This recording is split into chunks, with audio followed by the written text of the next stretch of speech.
Types of databases. There are different types of databases based on the information they store. Biological databases can be broadly classified into three groups: sequence database, structural database and specialized databases. Sequence database.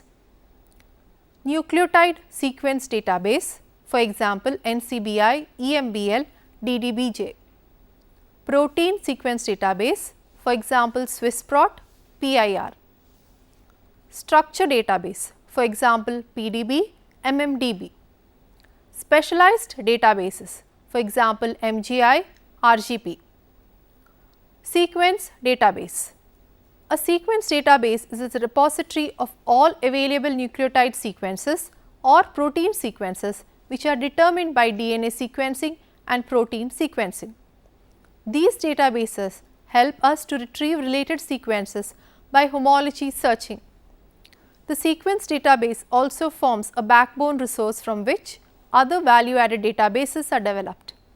Because there are multiple databases for the same type of data and because there are identical sequences in the same database, efforts are now being made to construct a non-redundant set of sequences from multiple sources. The sequence database consists of both primary and secondary databases. Primary databases or raw database contain original submission of protein and nucleotide sequences from experiments and are controlled by the submitter.